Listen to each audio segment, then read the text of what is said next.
Вработувањето на децата и блиските роднини на пратениците и функционерите од власта на атрактивни работни места во државните институции за и повеќе од примамливи плати, а преку можеби не баш најтранспарентни огласи, според експертската јавност е спротивна на правилата за конкурентност и надпревар при вработување. Тука треба да се оди по принципот на меритократија, значи сите оние правила кои што се предвидени за вработување и апсолутно да се поништат сите овие вработувања ако се докаже дека се спроведени надвор од соодветните со закон предвидени постапки. За роднините на функционерите од власта се чини неатрактивна опција за вработување ЕЛМ. Таму се вдомија Хидајете Алили, сестра на министерот за култура Асаф Адеми. Својата плата од таму ја добива и Бесјана Џафери, ќерката на собранискиот спикер Талат Џафери, а тука и Димитар Грчев, син на советникот во Министерството за култура Мирослав Грчев.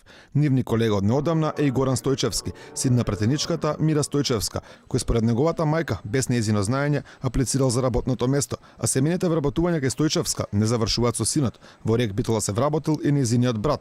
Председателката на Transparency International Македонија вели дека поради непотизам порано паѓале оставки од функционери. Ние и порано сме имале случаи на непотизам и вработување на лица блиски до носители на функции и сме имали случаи кога тоа било проверено и дури функционерите морале да поднесат оставки. Не помалку атрактивно од ЕЛМ е и МЕПСО. Таму се скраси синот на Владо Бучковски и ќерката на поранешниот градоначалник на Гостивар Невзат Бејта. Од неодамно нивни колега е и Влора Бектеши, сестра на министерот за економија Крешник Бектеши.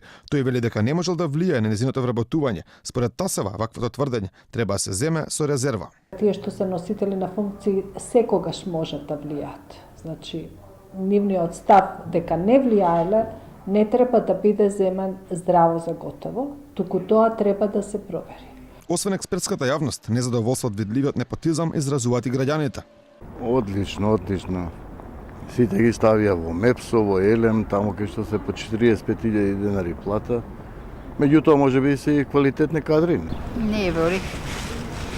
Треба малку да се гледа и за другите деца, да имаат услови, да се вработат, а не само нивните, да ги наместат на подобри работни места. Тие се привилегирани, а другите деца, другите граѓани се дискриминирани и немаат право за вработување во државна администрација. Не само ЕЛМ и МЕПСО, функционери своите блиски си ги вработуваат за примамливи плати и во други државни институции. Само неколку месеци по своето дипломирање, Кристијан Мисовски, синот на пратеникот Горан Мисовски, стана стручен соработник во Агенцијата за супервизија на осигурување, каде ќе добива 33.000 денари месечно. Во фондот за иновации пак се скраси Сара Александрова, ќерката на пратеничката Емилија Александрова, која беше исклучена од ВМРО ДПМН откако гласаше за уставните измени, а веќе еден месец во МВР работи и сопругата на Зекир Рамчиловиќ, уште еден од опозицијските пратеници кои гласаа за промена на името. Дали има непотизам или судрени интереси при овие вработувања, пак треба да испитува новиот член на антикорупцијска Нури Бајрами и некубаџанак на Талат Џафери.